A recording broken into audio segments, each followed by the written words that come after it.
para que Él llene de luz nuestra vida, para que nos conceda unirnos cada vez más a Él. En esta ocasión, la liturgia en el domingo 13 del tiempo ordinario nos presenta un pasaje del Evangelio muy conocido y realmente importante, como todos.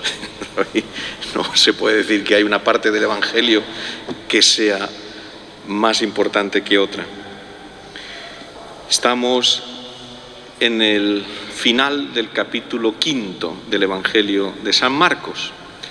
Hemos visto a Jesús en el capítulo 4, que dice a sus discípulos, después de una jornada intensa y llena, predicando tantas parábolas a aquella muchedumbre que hambrienta de la palabra de Dios se acercaba a Jesús, y al final, al caer la tarde, Jesús les dice a sus discípulos: vámonos a la otra orilla, la tierra donde habitan los paganos.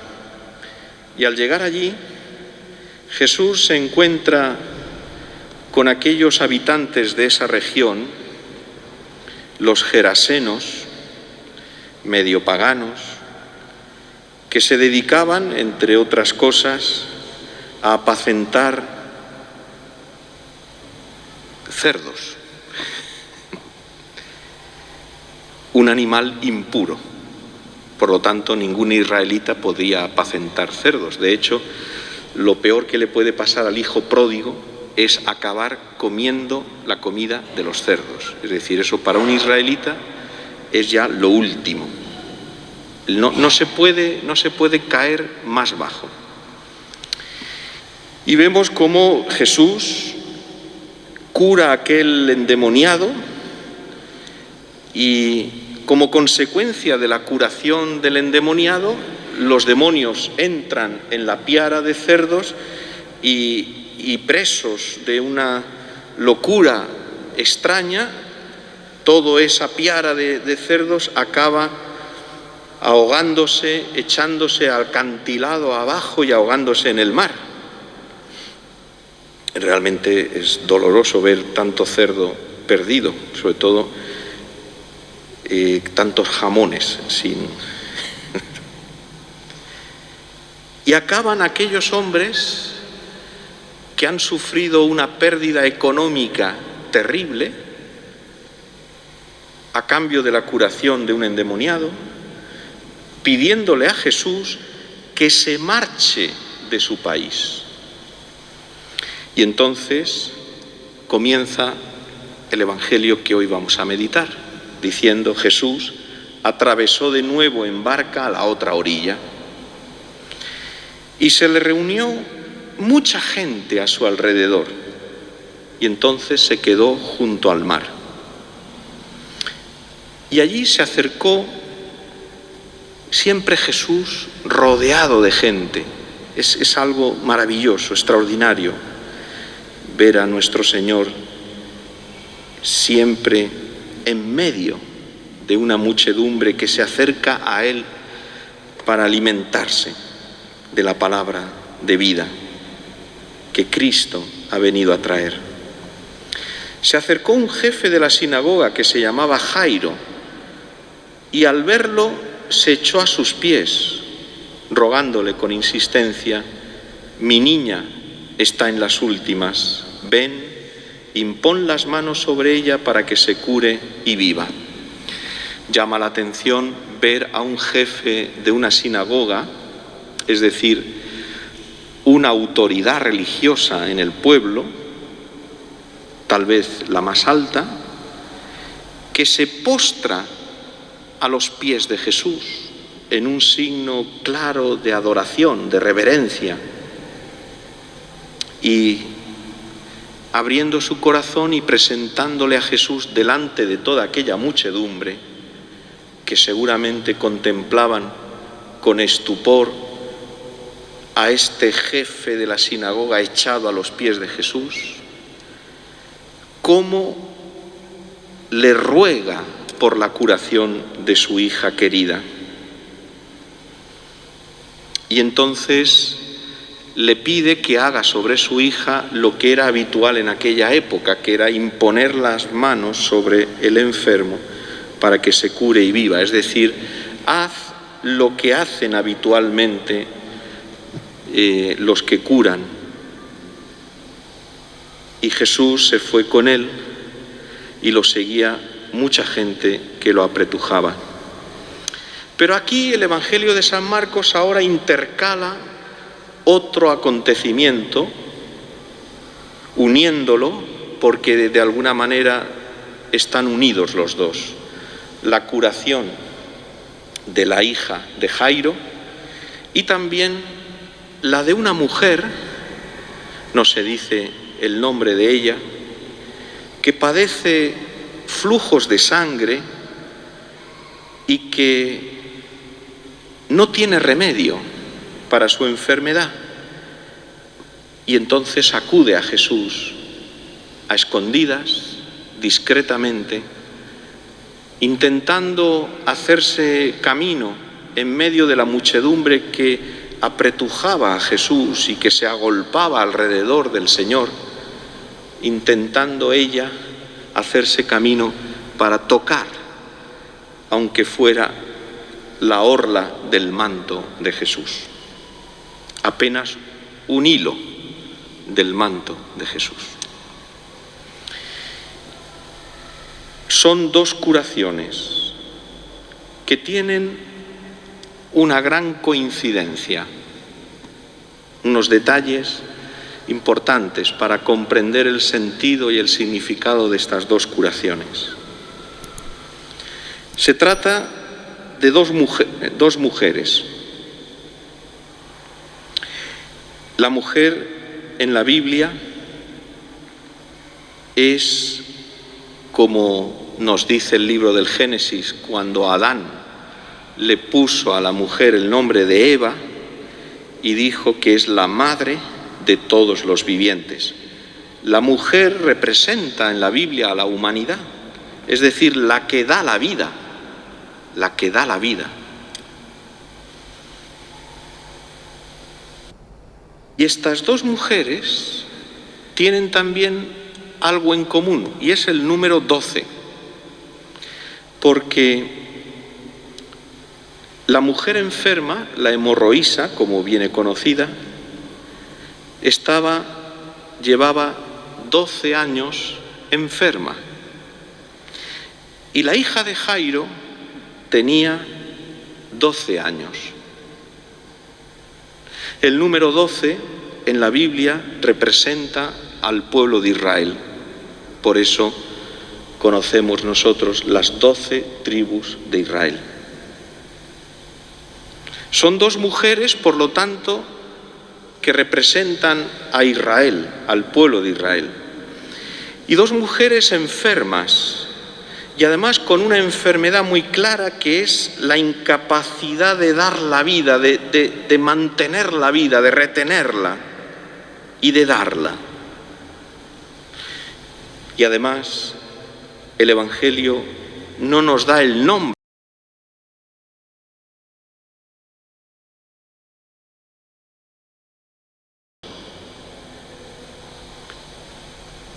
Hay mucha gente, y a veces nosotros también caemos en la tentación de pensar que la vida nos la hemos dado a nosotros mismos y que nosotros tenemos el poder de retener esa vida, de mantenerla, de conservarla e incluso de prolongarla.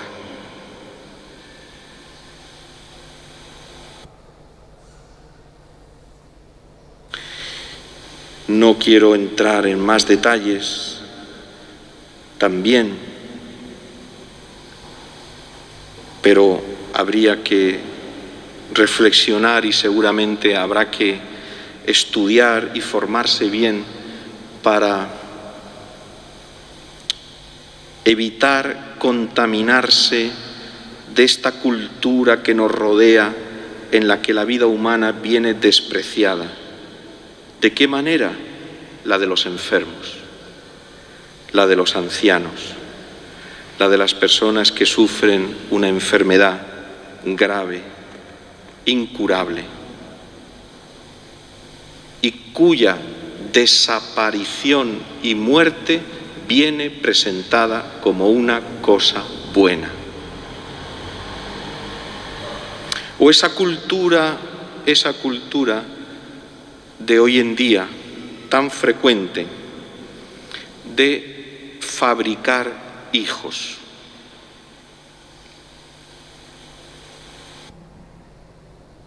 Dios ha hecho a los padres progenitores, es decir, colaboradores de Dios en la creación.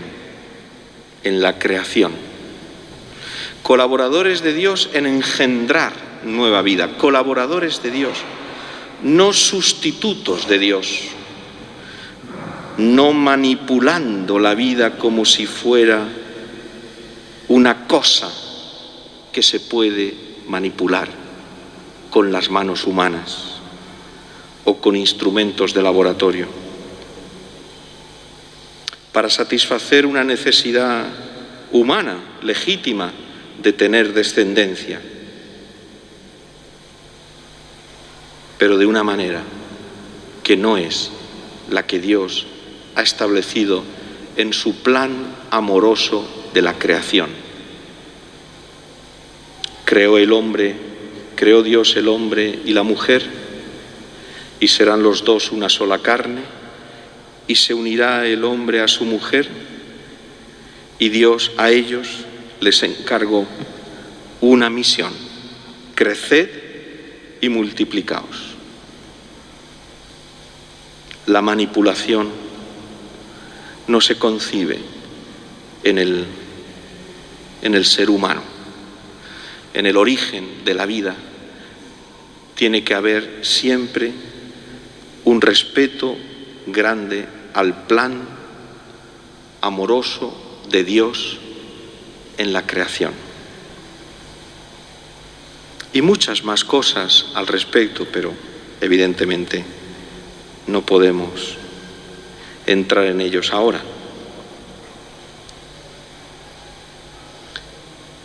La hemorroísa, la pérdida de sangre, era una enfermedad grave, pero tenía un significado religioso en la época de Jesús y en toda la Biblia, un significado muy concreto e incluso terrible.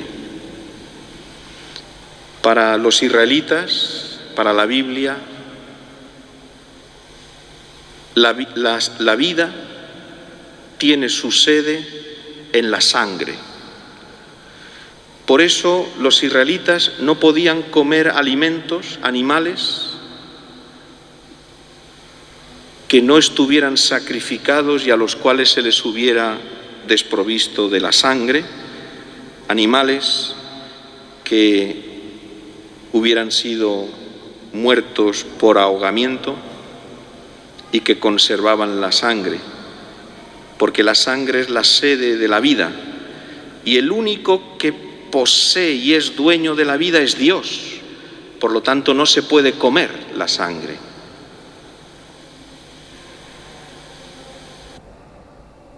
Esta mujer enferma de estos flujos de sangre que le iban minando en la salud, va perdiendo la vida, la va perdiendo. Y además, según la ley de Moisés, esos flujos de sangre hacía que esta mujer, ante la ley de Moisés, era considerada impura. Por lo tanto, nadie se podía acercar a ella y ella no podía tocar a nadie, porque si tocaba a alguien quedaba impuro. Por lo tanto, tampoco podía acercarse a su marido. Y de esa manera, 12 años con esa enfermedad, no podía tener hijos. no podía tener descendencia, no podía dar vida. Ella iba perdiendo la vida y no podía darla. Esta mujer usó todos los medios humanos a su alcance, gastó toda su fortuna en los médicos. Ya entonces se daba esta situación. Y en cambio, en vez de mejorar, fue empeorando. Los medios humanos que hay que poner no le daban ningún tipo de solución. Y entonces la mujer decide, al ver pasar a Jesús, acercarse a él. Pero ¿cómo hacerlo? No puede tocar a Jesús, porque si toca a Jesús,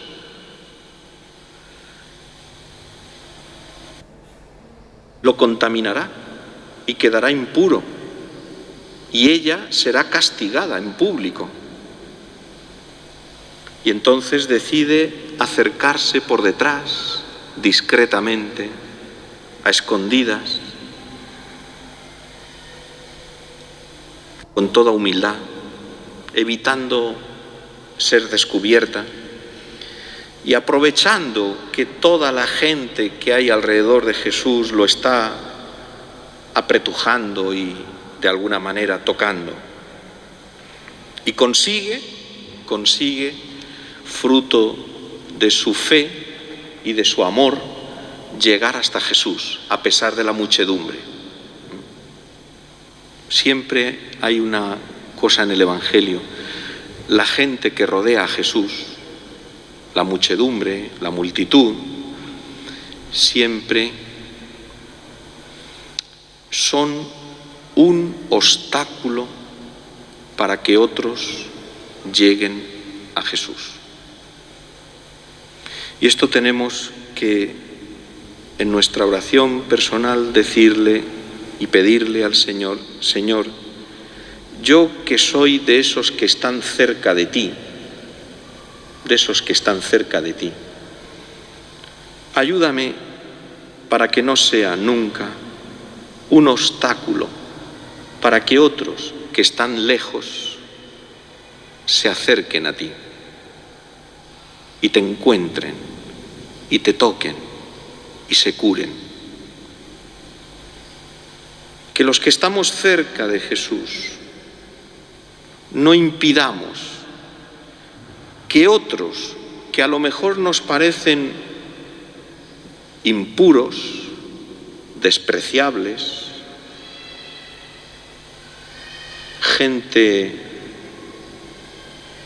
sin la formación, sin la vida y las costumbres cristianas, se acerquen al Señor. Esta mujer persevera en la fe, se esfuerza y al final consigue tocar el manto de Jesús. ¿Qué significado tiene el manto de Jesús?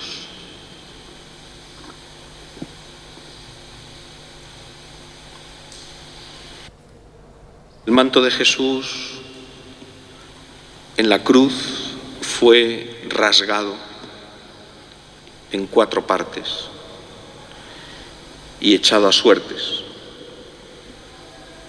entre los soldados. El manto es la vestidura de Jesús, es decir, su humanidad, su carne. Es esa naturaleza humana que Él ha asumido en el seno de la Virgen María. Y es esa humanidad de Jesús, esa humanidad de Dios, con la que se ha unido estrechamente y con la que entra en relación con Dios, con nosotros.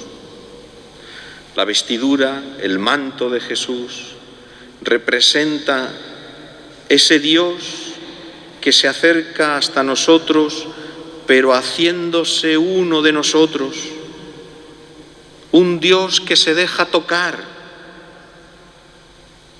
Un Dios que corre el riesgo de que nosotros nos acerquemos a Él con manos impuras. ¿Y quién no tiene las manos impuras? El manto que aquella mujer tocó es la humanidad de Cristo, la carne de Cristo. Ella tocó a Dios en la carne de Cristo.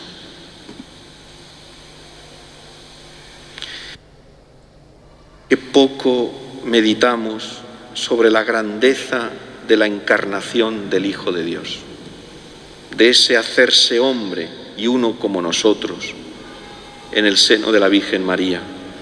Qué poco meditamos si no es tal vez cuando llega el momento de la pasión de Cristo y vemos esa carne de Cristo traspasada por los clavos y la lanza.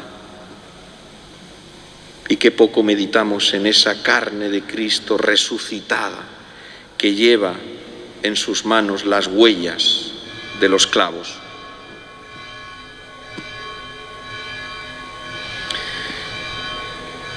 Había una muchedumbre alrededor de Jesús que lo tocaba y lo apretujaba, incluso lo empujaba.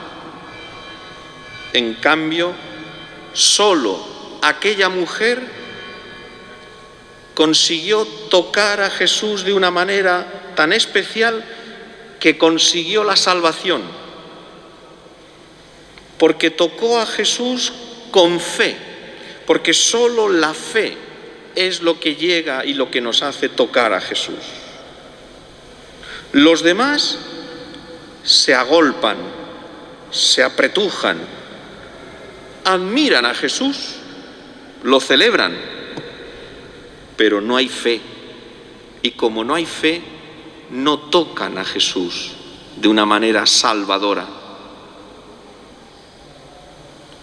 Aquella mujer tocando con fe la orla, es decir, el último hilo del manto de Jesús, solamente con eso consiguió lo que pretendía, la salud.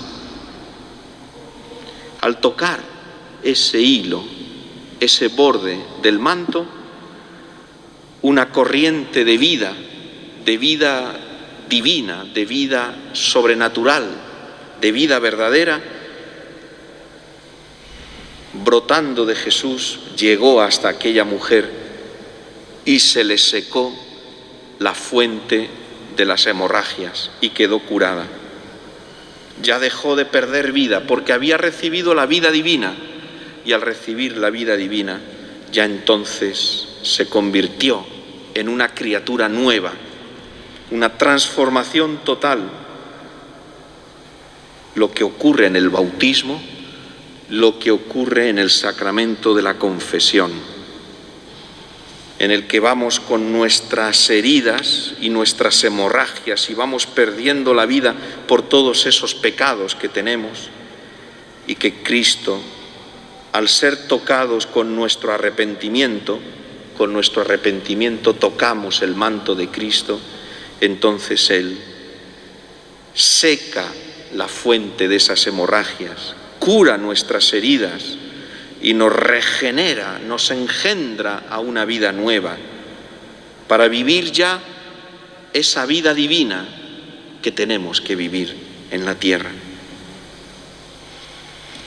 Jesús se da cuenta de que alguien le ha tocado y se vuelve y dice a los discípulos: alguien me ha tocado. Los discípulos le dicen: bueno, ¿no ves toda esta muchedumbre? ¿Cómo dices que alguien me ha tocado? Claro, no, los demás no han tocado a Jesús porque no han tocado con fe. Solo una ha tocado con fe y Jesús lo notó, se dio cuenta, porque Jesús se da cuenta. Hay muchas formas de recibir la comunión. No basta abrir la boca y sacar la lengua y recibir la comunión. Este es el sacramento de nuestra fe. Hay que tocar a Cristo con fe. Jesús quiere entonces que aquella mujer salga del anonimato, que se manifieste públicamente para que todos puedan ver la maravilla que ha obrado Dios, que salga a la luz y que todos vean que Dios no condena a nadie porque es impuro, porque para Dios no hay nadie impuro.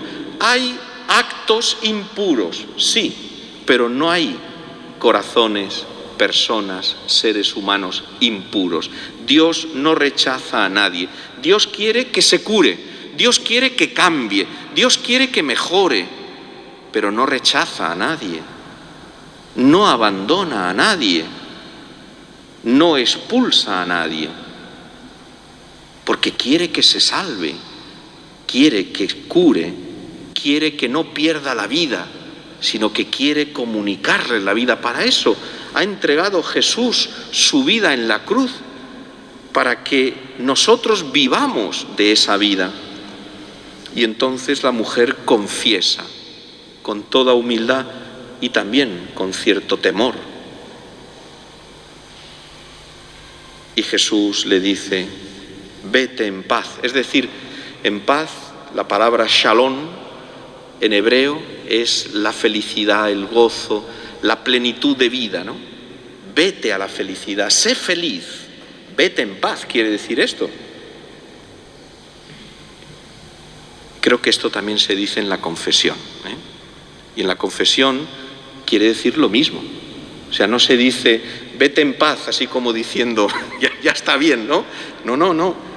Vete a la felicidad. Has recibido el sacramento de la confesión, has recibido la vida nueva de Cristo que te ha transformado y te ha engendrado de nuevo. Ahora vete a la felicidad. Vive en la felicidad de Cristo. Y le dice Jesús, vete en paz, vete a la felicidad. Tu fe te ha salvado. Fijaros, no le dice tu fe te ha curado. Porque lo importante no es solo volver a la salud física. Es decir, mira, ahora ya me ha curado de mi artrosis, me ha curado de mi cadera, me ha curado de mi corazón, me ha curado... Sí, está bien, lógicamente hay que pedírselo al Señor y si nos lo concede, maravillosamente bien, pero ¿hasta cuándo? ¿Cuántos años más nos quedan? Lo importante es, tu fe te ha salvado. Es decir, ahora vives con Dios. Ahora la fe te ha unido a Dios. Y entonces vives la vida verdadera, aquella vida que no te será arrebatada ya nunca más, ni por la muerte, ni por el pecado. Y en esto llegan de casa de Jairo, del jefe de la sinagoga, y le dicen, tu hija se ha muerto. ¿Para qué molestar más al maestro? Es decir, la desesperación. Ya no hay esperanza, ya ha venido la muerte. Mientras tu hija estaba enferma todavía había esperanza de que se recuperara, pero ahora ya ha muerto, por lo tanto, si ha muerto ya no hay esperanza. Deja a Jesús, deja al Maestro, no lo molestes más. Esta niña tenía 12 años. En la historia de Israel, en la época de Jesús, 12 años es la edad de casarse, la edad que tenía la Virgen María cuando fue desposada con José. Esta niña, con 12 años, murió antes de casarse, de desposarse y por lo tanto de tener descendencia, y así en la esperanza de que alguno de sus hijos o descendientes estuviera en la misma línea genealógica del Mesías, que es la esperanza de toda mujer israelita. Por eso había un deseo grande de tener hijos, para que el Mesías estuviera unido en la línea genealógica. Como habéis visto en el Evangelio, siempre hay genealogías, ¿no? Porque es el deseo de estar entroncado con el Mesías. Y esta niña no es que va perdiendo la vida, sino que la vida se le ha cortado, se le ha interrumpido, y además en una edad en la que todavía tenía por delante tantas cosas. No molestes más al maestro. Jesús lo oyó y le dijo al jefe de la sinagoga: no temas, basta que tengas fe. Y entonces no permitió que le acompañara nadie más que Pedro, Santiago y Juan. Es curioso, Pedro, Santiago y Juan, los tres apóstoles que estuvieron con Jesús en el monte Tabor, los tres apóstoles que estuvieron con Jesús en el huerto de los Olivos. Y Jesús los lleva consigo también para que ellos sean testigos de lo que es capaz de hacer Dios, de qué pasa cuando Dios toca un cuerpo, una persona, un corazón que no tiene vida. Y además lleva consigo a los padres de la criatura. Es decir, los padres que le habían dado la vida a la niña y que son incapaces de retener la vida de la niña, ahora Jesús quiere que sean testigos del que el que da la vida verdaderamente no son los padres, sino que es Dios. Dios es el que da la vida. Y cuando llega allí a la casa se encuentra el alboroto de los que lloran, todas las plañideras que se lamentaban a gritos. Eran profesionales, no tenían nada que ver con la familia, se les pagaba para que lloraran y armaran un estrépito y un alboroto enorme, y se echaban tierra en la cabeza y unas cosas realmente tremendas. Gritaban. Todo esto era para expresar el dolor de la pérdida de un ser querido a causa de la muerte.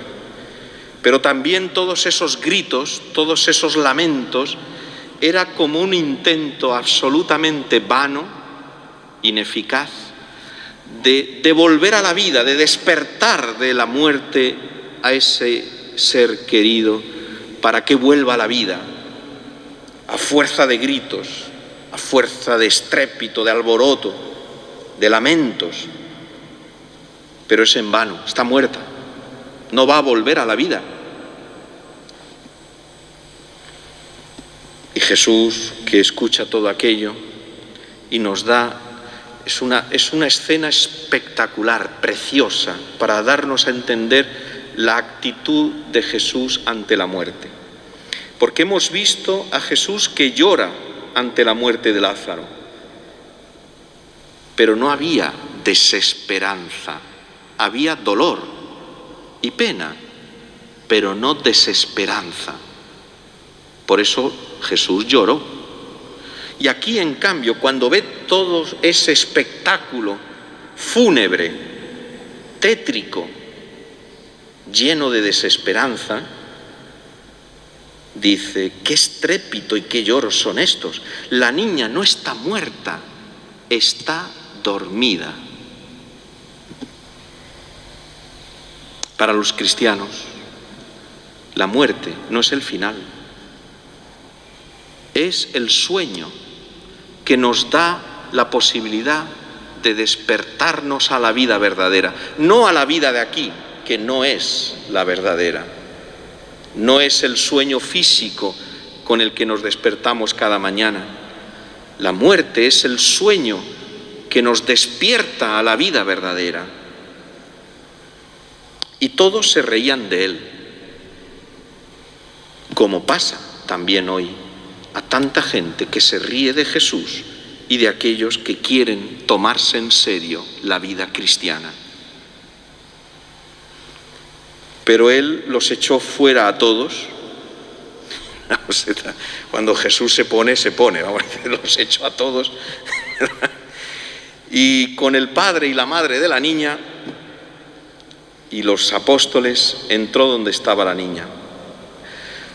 No le impone la mano, sino que la coge de la mano y la levanta Talita cumi, que significa en hebreo, contigo hablo, niña, levántate. ¿Veis? Levántate. Resurrección, resucita. Es la misma palabra, es el mismo verbo en hebreo y en griego para expresar la resurrección de Cristo. Cristo fue levantado de la muerte y ahora Jesús toma a la niña de la mano y la levanta a la vida. Y la niña se levantó inmediatamente y echó a andar. Y quedaron fuera de sí llenos de estupor. Y la última recomendación de Jesús les dijo que dieran de comer a la niña. Me parece un detalle así un poco anecdótico, ¿no? Diciendo, aquí nadie piensa en que la niña tiene hambre. No, es que la vida divina que Cristo acaba de comunicarle tiene que ser alimentada. Es que si no recibimos la Eucaristía y no se entiende que haya cristianos que no comprendan el valor y la importancia de la Eucaristía, si no se alimenta la vida cristiana, entonces se pierde, se desangra el alma, se seca. Y esto es lo que pasa con tantos cristianos.